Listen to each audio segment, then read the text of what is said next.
ये देखुंत आठगड़ सहर ठारू अनति दूर में मल उपचार केन्द्र जो मल उपचार केन्द्र रे गत किछि दिन हेलाणी एठी ये जो विद्युत संजोग नथिबा जोगु एठी काम हो पार नाला। ये देखो आम आपको देखा ये मल उपचार केन्द्र आठगड़ सहर भितर जो सब महिला सब आसे टैंकर भितर पशिकी आसे सेठारे उपचार केन्द्र रे काम कराए।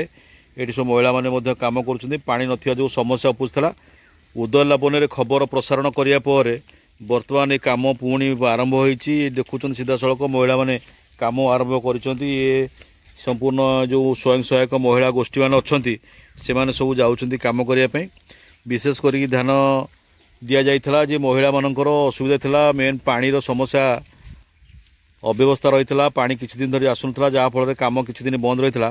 आबे देखु संपूर्ण लाइट जलिबा भितर आरंभ हो गलानी।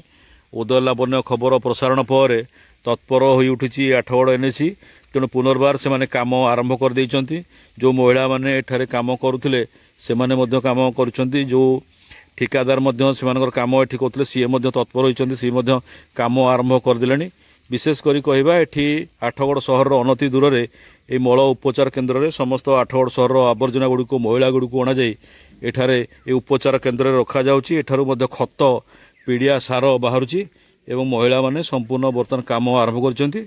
आमे एतिकी कहबू जे उदय लाबन्यर प्रभाव निश्चित भाव में पड़ी आठगड़ एनएसी उपरे जहाँफल से माने पुनर्बार ये सबू जो लाइट गुड़िक अंधार होता लाइट जलु नाला लाइट बर्तमान जलिबा आरंभ कलानी।